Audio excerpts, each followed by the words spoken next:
بسم اللہ الرحمن الرحیم۔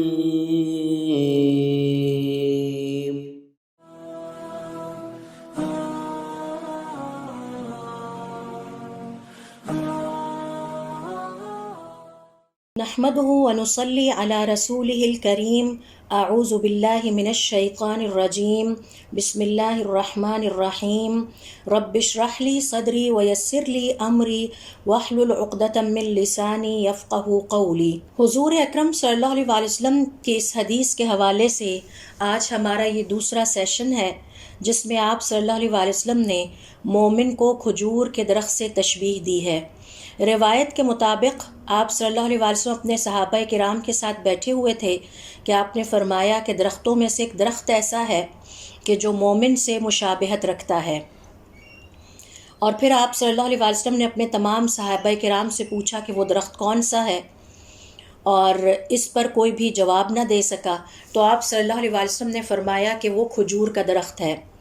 ظاہر ہے آپ صلی اللہ علیہ وسلم کا یہ فرمانا ہمیں دعوت دیتا ہے کہ ہم اس بات پر غور کریں اور اس حقیقت کو سوچیں اور سمجھیں کہ وہ کیا پہلو ہیں، وہ کیا قدرے ہیں جو کھجور کے درخت میں اور مومن میں مشترک ہیں، سملیرٹیز ہیں، دونوں میں کیا مماثلت پائی جاتی ہے۔ اور پھر آپ صلی اللہ علیہ وسلم کا یہ فرمانا کہ برکت کے حوالے سے، اس کا مطلب ہے کہ کھجور کا درخت بہت برکت والا ہے، اور جس طرح کھجور کا درخت برکت والا ہے اسی طرح سے مومن بھی برکت والا ہوتا ہے۔ تو وہ کون سی ایسی قدریں مشترک ہیں، وہ کون سے ایسے پہلو مشترک ہیں جو کھجور کے درخت میں بھی پائے جاتے ہیں اور ایک مومن میں بھی پائے جاتے ہیں۔ تو اس حوالے سے پچھلے سیشن میں میں نے آپ تمام لوگوں سے 9 سملیرٹیز یا 9 مشترک پہلو یا مماثلت شیئر کیے تھے، اور آج اس گفتگو کو اور اس بحث کو آگے بڑھانے سے پہلے میں چاہوں گی کہ انتہائی اختصار کے ساتھ ہم نے جو پچھلے سیشن میں 9 پہلو کور کیے تھے ان کو ذرا ہم پھر دہرا لیتے ہیں۔ پہلے نمبر پر ہم نے یہ سیکھا کہ علماء کرام کا یہ کہنا ہے کہ کھجور کا درخت جب ہم یہ کہتے ہیں تو ہمارے ذہن میں ایک ایسا درخت آتا ہے جس کی جڑیں ہیں، جس کا تنا ہے، جس کی شاخیں ہیں، جس کے پتے ہیں اور پھل ہیں۔ اسی طرح سے صاحب ایمان کے دل میں بھی ایک درخت پایا جاتا ہے، اس کی جڑیں ہیں جو کہ ایمان مفصل اور مجمل کہلاتا ہے، اور پھر اس کا بھی تنا ہے، پھر اس کی بھی شاخیں ہیں، اور اس کی شاخیں نیک اعمال ہیں، اور جو مختلف ہم نیکیاں اور عمل صالح کرتے ہیں، نیک عمل کرتے ہیں اللہ تعالیٰ کا تقرب حاصل کرنے کے لیے، وہ بھی اس میں شامل ہیں۔ اور پھر ہر وہ خیر جو اس نیک عمل کی وجہ سے مومن کو دنیا میں حاصل ہوتی ہے یا اسے آخرت میں حاصل ہوگی، وہ دراصل اس ایمان کے درخت کا پھل ہے۔ تو یہ ہم نے پہلے نمبر پر سیکھا تھا۔ دوسرے نمبر پر دیکھیے، اہل علم کا یہ کہنا ہے کہ کھجور کا درخت کبھی بھی پانی کے بغیر زندہ نہیں رہ سکتا۔ تو کھجور کے درخت کی زندگی کا انحصار پانی پر ہے، اور اگر اسے پانی طویل عرصے تک نہ دیا جائے تو یہ مرجھانے لگے گا، اور عین ممکن ہے کہ یہ درخت مر جائے اور ختم ہی ہو جائے۔ اسی طرح سے مومن کی شان ہے۔ مومن کی حقیقی زندگی کا دار و مدار اس کے دل پر ہے۔ اگر اس کے دل کو سیراب کیا جاتا رہے، اس کا دل تر و تازہ ہوتا رہے، تو اس کے نتیجے میں مومن حقیقی طور پر زندہ ہوتا ہے۔ سوال یہ پیدا ہوتا ہے کہ مومن کے دل کو کیسے سیراب کیا جا سکتا ہے؟ مومن کے دل میں یہ جو ایمان کا درخت ہے اس کو کیسے تر و تازہ رکھا جاتا ہے؟ تو اس کے لیے سورۃ الشورى کی آیت نمبر 52 میں نے آپ سے شیئر کی تھی کہ جس میں اللہ تعالیٰ نے اپنے کلام کو روح کہا ہے، یعنی جو اللہ تعالیٰ کا کلام ہے وہی ہے، اور جو حضور اکرم صلی اللہ علیہ وسلم کا کلام ہے اس پر مومن کے دل کی زندگی کا اور اس کے ایمان کی تر و تازگی کا انحصار ہے۔ یہی وجہ ہے کہ اللہ تعالیٰ نے اس کو روح کہا ہے، کیونکہ یہ مومن کے دل کی روح ہے، اور اس کے ایمان کی روح جو ہے وہ اللہ کے کلام اور حضور اکرم صلی اللہ علیہ وسلم کے کلام میں ہے۔ پھر اسی طرح سے دیکھیے، تیسرے نمبر پر ہم نے سیکھا تھا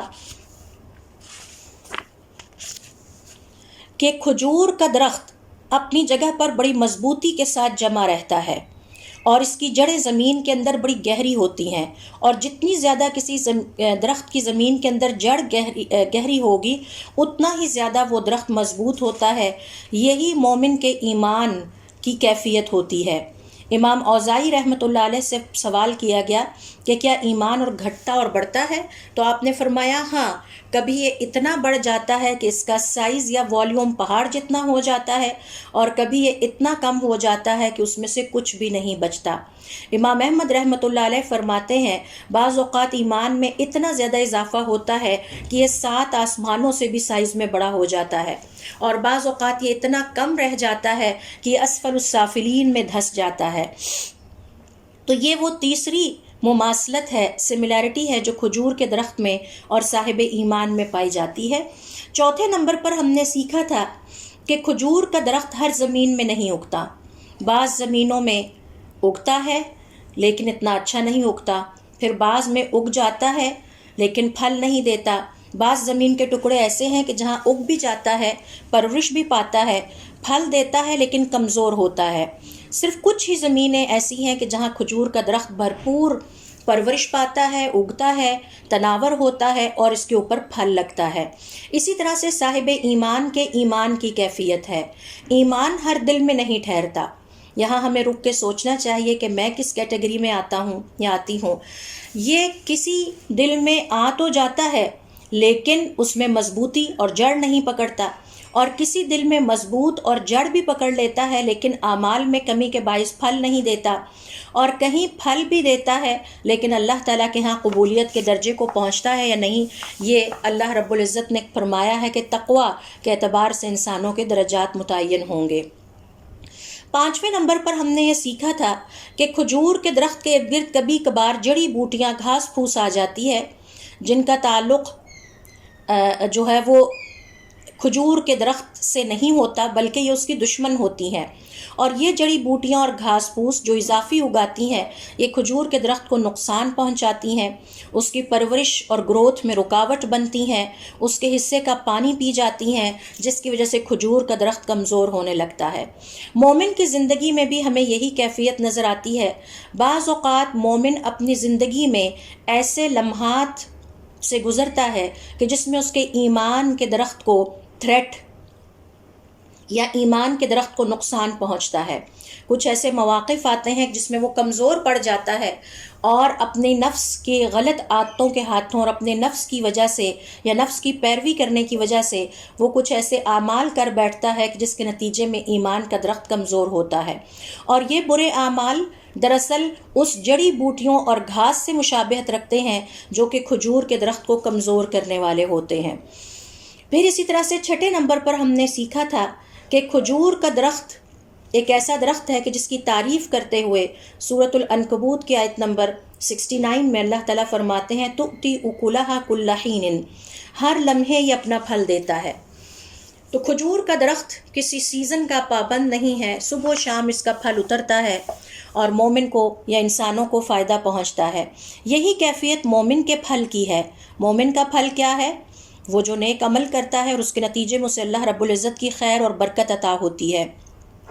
تو یہ خیر اور برکت ہر لمحے اس کے ساتھ رہتی ہیں۔ اس کا پھل یعنی مومن کے نیک عمل دن رات اللہ رب العزت کی طرف اٹھائے جاتے ہیں۔ صبح ہوتی ہے تو اللہ کو یاد کرتا ہے، شام ہوتی ہے تو اللہ کو یاد کرتا ہے، اللہ کی یاد یعنی حقوق اللہ سے فارغ ہوتا ہے تو حقوق العباد میں لگ جاتا ہے، اپنے گھر والوں کی خدمت کرتا ہے تاکہ اپنے رب کو راضی کر سکے، گھر والوں کی خدمت سے فارغ ہوتا ہے تو پلان کرتا ہے کہ کسی مریض کی عیادت کرنی ہے کیونکہ اللہ تعالیٰ کو پسند ہے، کسی جنازے میں شامل ہونا ہے، تمام تر مصروفیات چھوڑ کے جنازے کی نماز ادا کرنے کے لیے، اللہ کو راضی کرنے کے لیے حاضر ہو جاتا ہے۔ تو ہر لمحے مومن کسی نہ کسی نیک کام میں لگا رہتا ہے۔ اور امام احمد ابن حنبل رحمۃ اللہ علیہ سے سوال کیا گیا کہ مومن کو موت کیسے آنی چاہیے، تو آپ رحمۃ اللہ علیہ نے فرمایا کہ وہ ایک نیکی کے کام سے فارغ ہو اور اگلی نیکی کے کام کی تیاری کر رہا ہو تو اسے موت آ جائے، یعنی نماز پڑھ کے فارغ ہوئے تو ذکر میں لگ گئے، ذکر سے فارغ ہوئے قرآن کریم کی تلاوت میں لگ گئے،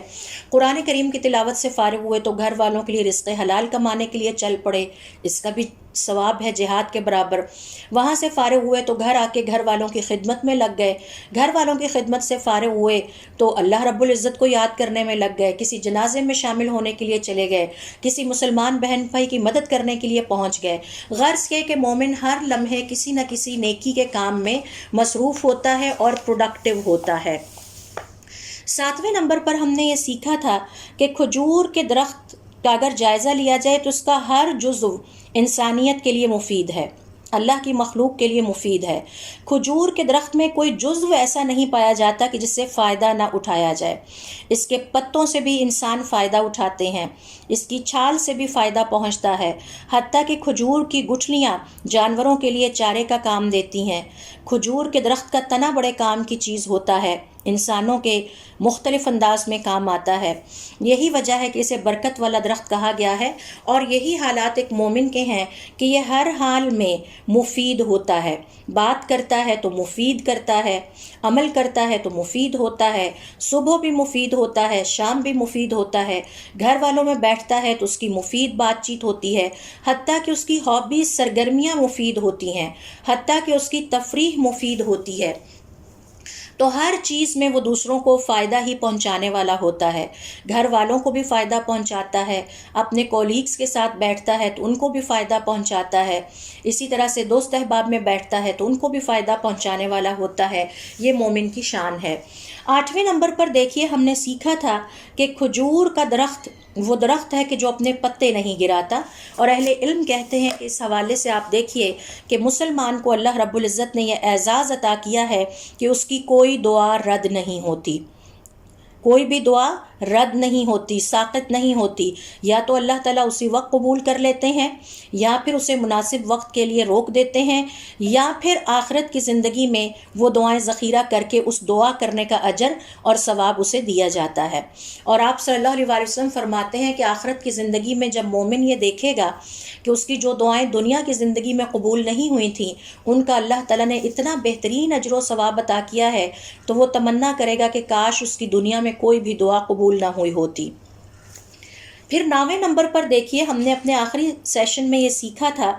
کہ کھجور کا درخت دیکھنے میں بھی خوبصورت اور اچھا ہوتا ہے، اس کا ظاہر بھی خوبصورت ہے، اس کا باطن بھی خوبصورت ہے، اس کا پھل اور اس کی خوشبو بھی بہت اچھی ہوتی ہے اور فائدہ پہنچانے والی ہوتی ہے۔ یہی شان ایک مومن کی ہے کہ مومن اپنی زندگی میں ظاہر اور باطن میں اچھا ہی ہوتا ہے، وہ سب کے لیے اچھا سوچتا ہے، کسی کو نقصان پہنچانے کی سوچ، کسی کو اذیت یا تکلیف دینے کی سوچ اس کے دل میں یا اس کے دماغ میں نہیں پائی جاتی،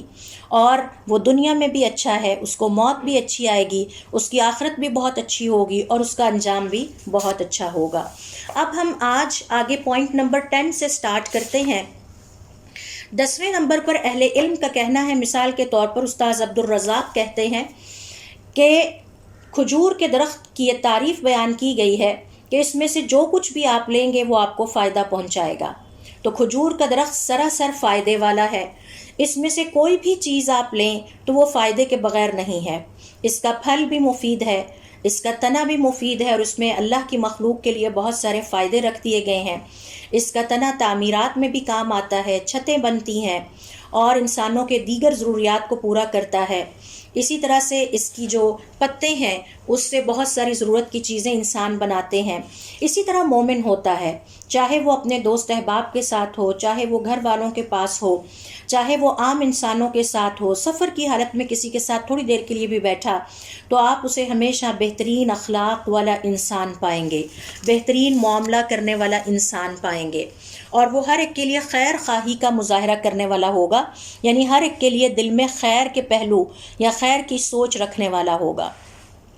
اس سے کسی کو اذیت نہیں پہنچتی، نہ اس کی زبان سے کسی کو تکلیف پہنچتی ہے، نہ اس کی سوچ سے کسی کو تکلیف پہنچتی ہے، نہ اس کے فعل اور عمل سے کسی کو تکلیف پہنچتی ہے۔ ایسا شخص کبھی مسلمان نہیں ہو سکتا جو پبلک پارک میں جائے اور گند پھیلا کے آ جائے، وہ تو نقصان کرنے والا ہوا، مسلمان تو فائدہ پہنچانے والا ہوتا ہے۔ ایسا شخص کبھی مسلمان نہیں ہو سکتا جو اپنی ادارے کی گاڑیوں کو آگ لگا دے، یہ تو نقصان پہنچانے والا انسان ہے۔ یہ کھجور کی درخت کی طرح کا صاحب ایمان نہیں جو ہر حال میں دوسرے کو فائدہ ہی پہنچاتا ہے۔ تو ہمیں بہت اچھی طرح سوچ سمجھ کے اپنی زندگی کے ہر لمحے کو پلان کرنا چاہیے کہ ہم کیا کر رہے ہیں۔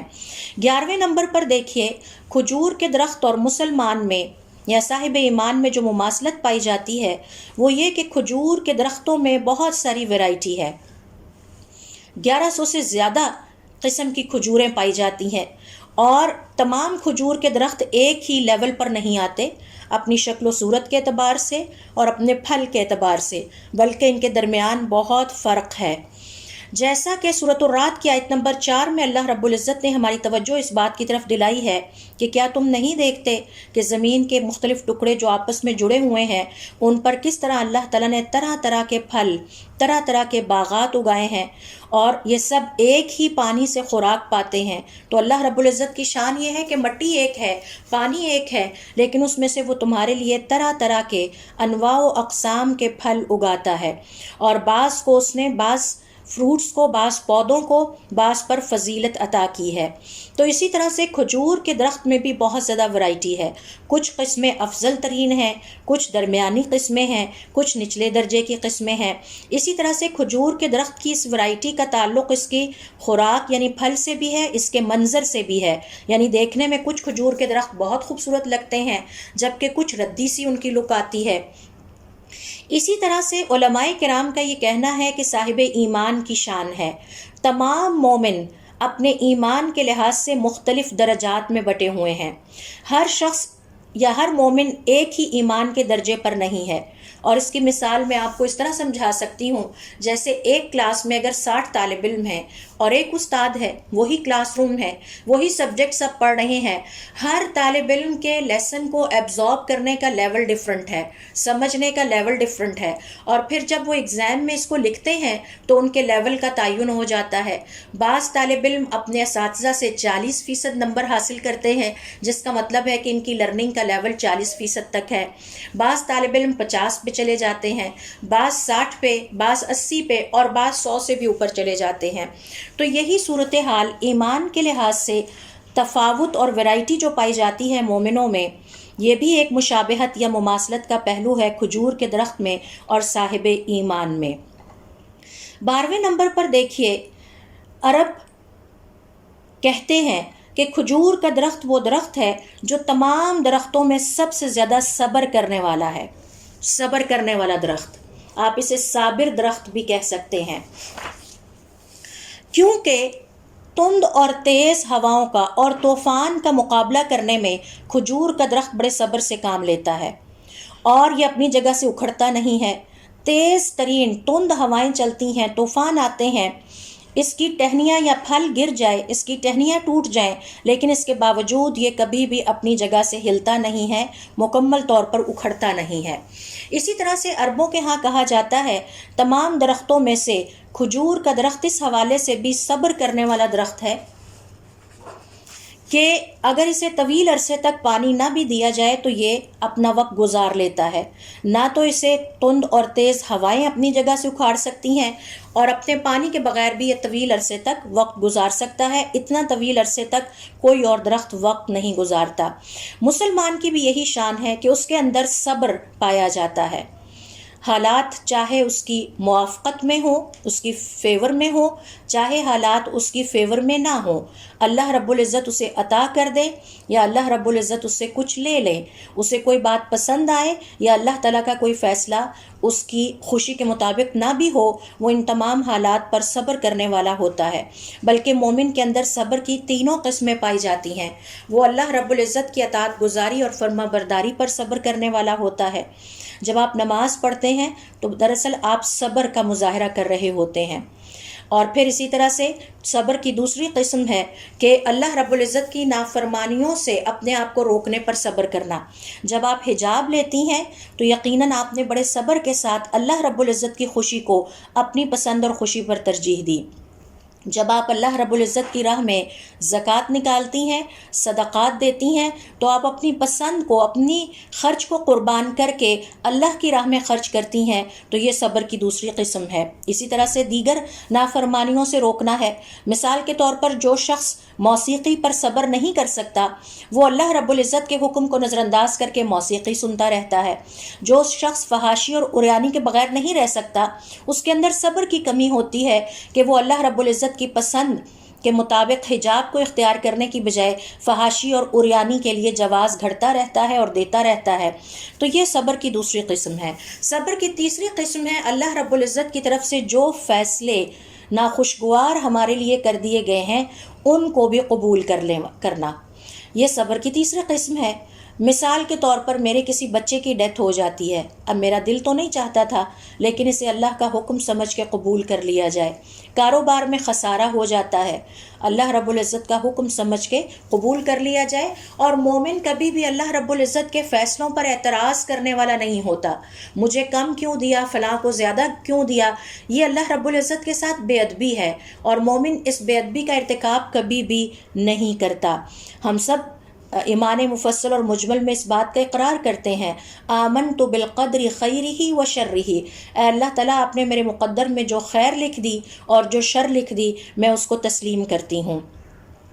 تو اس حوالے سے دیکھیے سورۃ البقرہ کی آیت نمبر 155، 156، 157 میں اللہ رب العزت نے اپنے صبر کرنے والے مومن بندوں کی تعریف بیان کرتے ہوئے فرمایا، وَبَشِّرِ الصَّابِرِينَ الَّذِينَ إِذَا أَصَابَتْهُمْ مُصِيبَةٌ، ان صبر کرنے والوں کو خوشخبری دے دیجئے، یہ وہ صبر کرنے والے ہیں جو اس خوشخبری کے مستحق ہیں کہ جب انہیں کوئی مصیبت یا تکلیف آتی ہے تو کہتے ہیں انا للہ و انا الیہ راجعون۔ اولئک علیہم صلوات من ربہم، یہ وہ خوش قسمت لوگ ہیں جن پر اللہ رب العزت کی رحمتیں نازل ہوتی ہیں۔ تو جب مسلمان صبر کرتا ہے تو اس پر اللہ رب العزت کی رحمتیں نازل ہوتی ہیں۔ تو جس طرح کھجور کا درخت تمام درختوں میں سے سب سے زیادہ بدترین حالات میں بھی سروائیو کر جاتا ہے اور صبر کرنے والا ہوتا ہے، اسی طرح سے مسلمان بھی صبر کرتا ہے اور اپنے ایمان پر قائم رہتا ہے۔ پھر اللہ رب العزت ان کے بارے میں فرماتے ہیں وَأُولَئِكَ هُمُ الْمُهْتَدُونَ، اصل میں یہی وہ لوگ ہیں جنہوں نے اللہ رب العزت کی طرف سے ہدایت جیسا عظیم انعام پایا ہے۔ تو یہ ہے وہ 12ویں مماثلت 12 پوائنٹ کہ جو ہمیں پتہ چلتا ہے کہ کھجور کے درخت اور مومن میں مشترک ہے۔ 13ویں نمبر پر دیکھیے علماء کرام کا یہ کہنا ہے کہ کھجور کے درخت کے اندر ایک کوالٹی یہ بھی پائی جاتی ہے کہ کھجور کے درخت کی جتنی جیسے جیسے عمر طویل ہوتی جاتی ہے، اس کی ایج بڑھتی جاتی ہے، ساتھ ساتھ ایج بڑھنے کے ساتھ ساتھ یہ درخت یا اس درخت کی خیر اور برکت میں بھی اضافہ ہوتا چلا جاتا ہے اور اس کا پھل پہلے سے بھی بہتر سے بہتر ہوتا چلا جاتا ہے۔ یہاں نوٹ کیجیے الفاظ کہ جیسے جیسے کھجور کے درخت کی عمر بڑھتی ہے ویسے ویسے اس کے خیر میں اضافہ ہوتا ہے اور اس کے پھل کی کوالٹی بہتر ہوتی چلی جاتی ہے۔ اسی طرح سے ایک مومن سے توقع کی جاتی ہے کہ جیسے جیسے کسی مومن کی عمر میں اضافہ ہوگا اس کی خیر میں بھی اضافہ ہوگا اور اس کے حسن عمل میں بھی اضافہ ہوگا۔ دلچسپ بات یہ ہے کہ ہمارے ہاں الٹی صورتحال ہے، جیسے جیسے کسی شخص کی عمر میں اضافہ ہوتا چلا جاتا ہے ویسے ویسے وہ ناکارہ ہوتا چلا جاتا ہے۔ آپ نے اکثر خواتین کو یہ کہتے ہوئے سنا ہوگا کہ بس بھائی اب میری عمر 40 سے زیادہ ہو گئی ہے، اب میں نانی دادی بن گئی ہوں، اب میرے سے کوئی کام نہیں ہوتا۔ تو یہ تو غلط بات ہو گئی۔ ہونا یہ چاہیے کہ وقت گزرنے کے ساتھ آپ کی سوچ میں امپروومنٹ آئے، آپ کا کام پہلے سے خوبصورت اور بہتر ہوتا چلا جائے، اسی طرح سے آپ کی خیر میں اضافہ ہوتا چلا جائے، آپ دوسروں کے لیے وقت کے ساتھ ساتھ زیادہ سے زیادہ مفید ہوتی چلی جائیں۔ اس حوالے سے دیکھیے کہ ترمذی روایت بیان کرتے ہیں عبداللہ ابن بصر سے کہ ایک اعرابی نے حضور اکرم صلی اللہ علیہ وسلم سے سوال کیا، اے اللہ کے رسول، انسانوں میں سے بہترین انسان کون ہے؟ آپ صلی اللہ علیہ وسلم نے فرمایا جس کی عمر لمبی ہوئی اور جس کے عمل بہترین ہوئے۔ اسی طرح سے ابی بکرہ کہتے ہیں کہ ایک شخص نے حضور اکرم صلی اللہ علیہ وسلم سے سوال کیا، اے اللہ کے رسول بتائیے کہ بدترین انسان کون ہے؟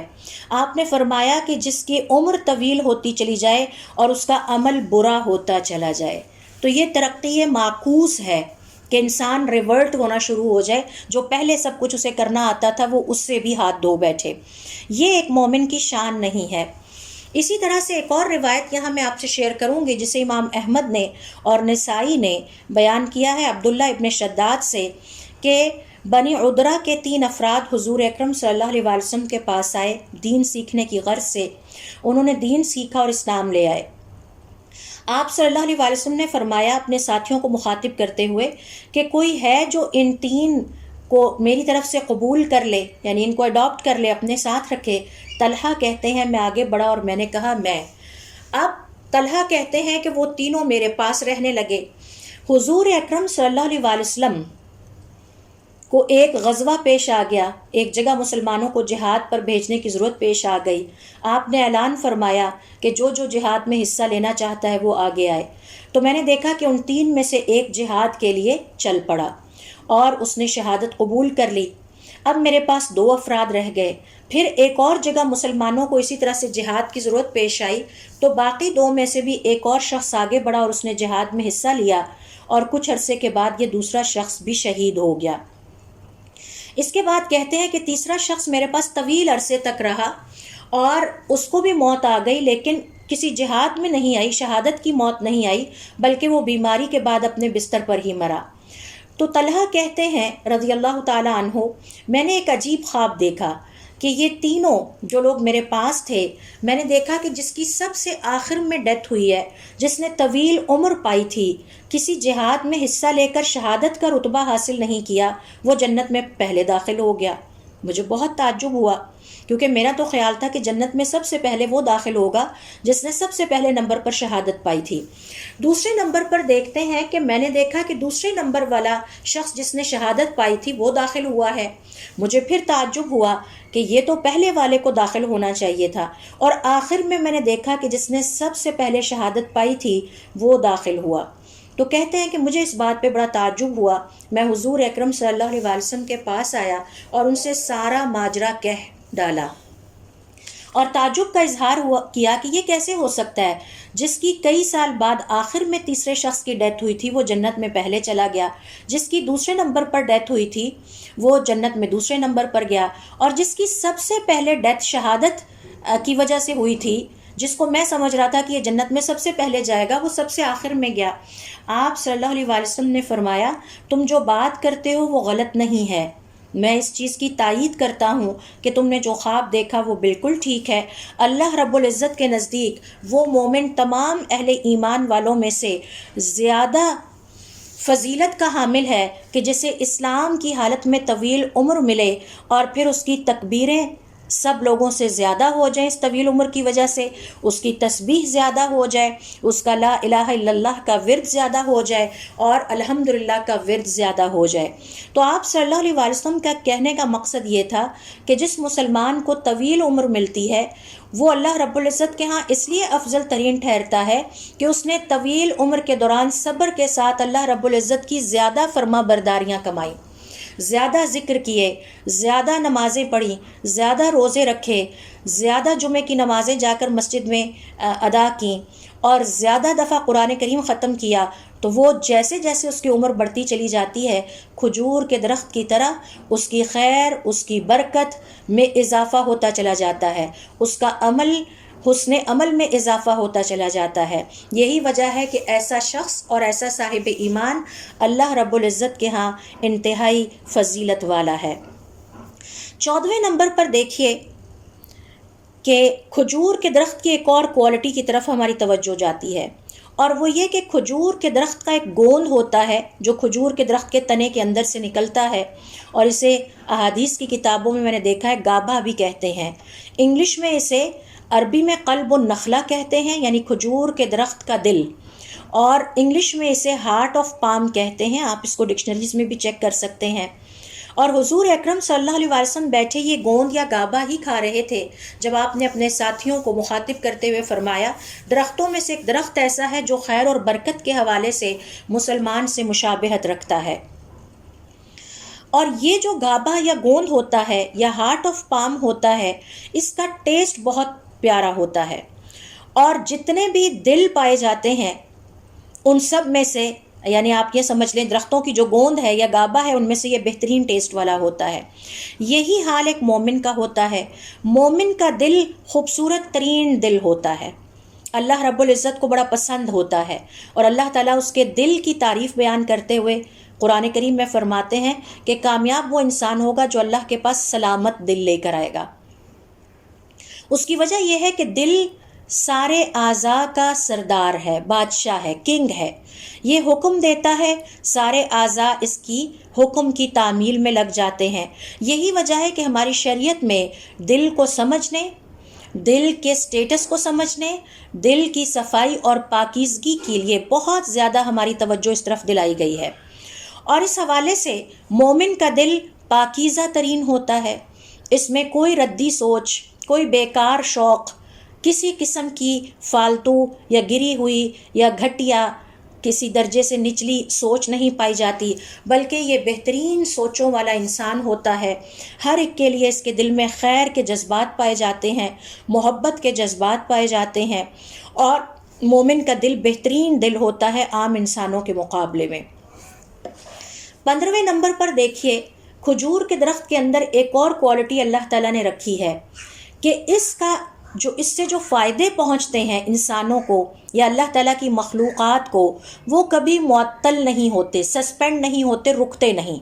ہر آن یہ دوسرے کو فائدہ ہی پہنچا رہا ہوتا ہے، ہر لمحے یہ سب کے لیے فائدہ مند ہوتا ہے، اور اگر کبھی اس کا کوئی ایک فائدہ معطل ہو جائے، رک جائے، تو یہ دوسرے انداز سے انسانیت کو فائدہ پہنچانے لگتا ہے۔ یہاں تک کہ اگر کہا جاتا ہے کہ اس کا پھل کسی سال نہ آئے تو اس کے پتوں سے اور اس کی شاخوں سے چٹائیاں بن سکتی ہیں، انسانوں کی دیگر ضروریات پوری ہو سکتی ہیں، حتیٰ کہ جانوروں کے چارے کے لیے بھی یہ کام آ سکتا ہے۔ یہی شان مومن کی بھی ہے۔ مومن کے وجود سے دوسرے کو، انسانیت کو جو فائدہ پہنچتا ہے وہ کبھی بھی رکتا نہیں، وہ کبھی بھی منقطع نہیں ہوتا، اور اگر مومن کی طرف سے پہنچنے والا یہ فائدہ رک جائے تو وہ کسی اور انداز سے دوسروں کو فائدہ پہنچانے لگتا ہے۔ ایک ایسا شخص جو دوسروں کو تکلیف پہنچائے، اذیت پہنچائے، دوسروں کو نقصان پہنچائے، دوسروں کو اپنی زبان سے تکلیف دے، اپنے افعال سے تکلیف دے، اپنی سوچ سے سازشیں کرے، ایسا شخص کبھی بھی مومن نہیں ہو سکتا۔ ایسے شخص کا ایمان ہی نفی کر دیا ہے آپ صلی اللہ علیہ وآلہ وسلم نے۔ یہ کیسے ہو سکتا ہے کہ مومن سازشی ہو؟ یہ کیسے ہو سکتا ہے کہ مومن لوگوں کو لڑانے والا ہو؟ یہ کیسے ہو سکتا ہے کہ مومن قدورتوں کو بڑھانے والا ہو، نفرتیں بڑھانے والا ہو؟ یہ نہیں ہو سکتا۔ یہی وجہ ہے کہ ترمذی روایت کرتے ہیں کہ حضور اکرم صلی اللہ علیہ وآلہ وسلم فرماتے ہیں، تم میں سے بہترین انسان وہ ہے جس سے ہمیشہ دوسرے خیر کی امید ہی رکھیں۔ اچھا یہ آ گیا ہے یا ہم اس کے پاس جائیں گے ہمیں اس سے کوئی فائدہ ہی پہنچے گا۔ وَيُؤْمِنُ شَرُّهُ، اور اس کے شر سے سب اپنے آپ کو محفوظ سمجھتے ہوں، اور تم میں سے بدترین انسان وہ ہے جس سے کسی کو کبھی خیر کی امید نہ ہو اور ہمیشہ اس سے شر پہنچنے کا ہی اندیشہ ہو۔ یہی وجہ ہے کہ اکرمہ کہتے ہیں اللہ رب العزت کا فرمانا کا شجرۃ طیبۃ، پاکیزہ درخت، اس کا مطلب یہ ہے کہ یہ کھجور کا درخت ہے جو ہر لمحے انسانیت کو خیر ہی پہنچا رہا ہوتا ہے، اس سے کبھی کسی کو نقصان نہیں پہنچتا اور اس کا خیر کا سلسلہ کبھی رکتا نہیں ہے۔ 16ویں نمبر پر دیکھیے کہ کھجور کے درخت میں اللہ تعالیٰ نے یہ کوالٹی رکھی ہے کہ اس کا پھل بڑی آسانی سے حاصل کیا جا سکتا ہے، آپ کی ایکسیس میں ہوتا ہے، آپ کی ریچ میں آسانی سے آ جاتا ہے۔ بعض اوقات دیکھا گیا ہے کہ بعض کھجور کے درختوں کے تنے اتنے چھوٹے ہوتے ہیں کہ آرام سے ان کا پھل توڑا جا سکتا ہے، اور اگر اس کے تنے لمبے ہوں تو پھل اس طرح سے جھک جاتا ہے کہ توڑنے والے کے لیے بہت آسانی ہوتی ہے۔ یعنی بڑی آسانی سے کھجور کے درخت کی خیر اللہ کی مخلوق تک پہنچتی ہے۔ یہی توقع ایک مومن سے کی جا سکتی ہے کہ یہ نہیں ہو سکتا کہ کوئی صاحب ایمان ہو اور اس سے دوسروں کو تکلیف پہنچے، بلکہ صاحب ایمان کا مطلب یہ ہے کہ ہمیشہ اس سے دوسروں کو خیر ہی پہنچے گی اور وہ دوسروں کو سہولت دینے والا ہوگا۔ ہر شخص جو اس کے قریب آئے گا، اللہ تعالیٰ کی ہر مخلوق جو اس کے قریب آئے گی، اس سے اس کو خیر پہنچے گی۔ 17ویں نمبر پر دیکھیے اللہ رب العزت نے کھجور کے درخت میں ایک فائدہ یہ بھی رکھ دیا ہے کہ اس کا پھل دنیا کے تمام درختوں کے پھلوں سے زیادہ فائدہ پہنچانے والا ہے۔ یہ پھل یعنی کھجور خشک حالت میں بھی کھائی جاتی ہے، تر حالت میں بھی کھائی جاتی ہے، کچی بھی کھائی جاتی ہے، پکی بھی کھائی جاتی ہے، اور یہ پھل بھی ہے اور یہ سویٹ ڈش یعنی حلوہ بھی ہے، اور اس کے اندر اللہ تعالیٰ نے بڑی انرجی رکھی ہے۔ اس سے سرکہ بھی بنتا ہے، اس سے طرح طرح کی ڈشز بھی بنتی ہیں، اور اسے دواؤں میں بھی استعمال کیا جاتا ہے اور مختلف ڈرنکس میں بھی اس کا استعمال ہوتا ہے۔ یہی کیفیت ایک مومن کی ہونی چاہیے کہ وہ ہمیشہ دوسروں کو فائدہ پہنچانے والا، مختلف قسم کے نیک اعمال کرنے والا، مختلف قسم کی خیر پہنچانے والا ہو، یعنی یتیموں کے سر پہ ہاتھ رکھنے والا ہو، بیواؤں کی کفالت کرنے والا ہو، تنگ دستوں کی مدد کرنے والا ہو، مہمانوں کی مہمان نوازی کرنے والا ہو. یہ ساری چیزیں اس کے اندر پائی جانی چاہیے. پھر اسی طرح سے دیکھیے کہ 18ویں نمبر پر کھجور کے درخت کے اندر اللہ رب العزت نے ایک کوالٹی یہ بھی رکھی ہے کہ اس کے کچھ کانٹے بھی ہوتے ہیں. امام ابن قیم رحمۃ اللہ علیہ فرماتے ہیں کہ یہ دراصل مسلمان کی اس خاصیت کی طرف اشارہ کرتا ہے کہ مسلمان اپنے دوست احباب کے لیے ریشم کی طرح نرم ہوتا ہے، اور جب اس کا سامنا اپنے دشمن سے ہوتا ہے تو یہ اپنے ایمان کے بچاؤ اور اللہ تعالیٰ کے دین کے بچاؤ کے لیے اپنے دشمن سے انتہائی سختی سے پیش آتا ہے. اور اس سختی کی تعریف کرتے ہوئے، کیونکہ یہ صحیح جگہ پر سختی ہے، اللہ رب العزت فرماتے ہیں اشداء علی الکفار، یہ جو میرے صاحب ایمان بندے ہیں یہ کافروں کے حق میں بڑے سخت ہوتے ہیں. تو یہ تھے وہ چند پہلو جو کہ ہمیں ابھی یقیناً اگر ہم بیٹھ کر سوچیں گے، مزید ریسرچ کریں گے تو ہمیں اور بھی ایسے پہلو نظر آئیں گے جو اللہ تعالیٰ نے خیر اور برکت کے حوالے سے کھجور کے درخت میں رکھے ہیں اور صاحب ایمان میں بھی رکھے ہیں. اور پھر ہم ان کو مزید ایکسپلور کرتے چلے جائیں گے. اور اس ساری بحث کا مقصد یہ ہے کہ ہم اپنے آپ کو سیلف ایویلیویشن کے پروسیس سے گزاریں. کیا ہمارے اندر بھی خیر اور برکت کے یہ سارے پہلو پائے جاتے ہیں؟ یہ ہے وہ سوال جو ہمیں اپنے آپ سے کرنا چاہیے، اور اپنے آپ سے کیے جانے والے اس سوال کے جواب کے نتیجے میں اللہ تعالیٰ سے دعا کرنی چاہیے کہ اللہ تعالیٰ ہمیں دین کی سمجھ بوجھ عطا کرے، ہمارے ایمان کو تر و تازہ رکھیں، اور پھر ہمیں اس پر عمل کرنے کی توفیق عطا فرمائے اور اسے دوسروں تک پہنچانے کی توفیق عطا فرمائے. سبحانک اللہم و بحمدک نشہد ان لا الہ الا انت نستغفرک و نتوب الیک.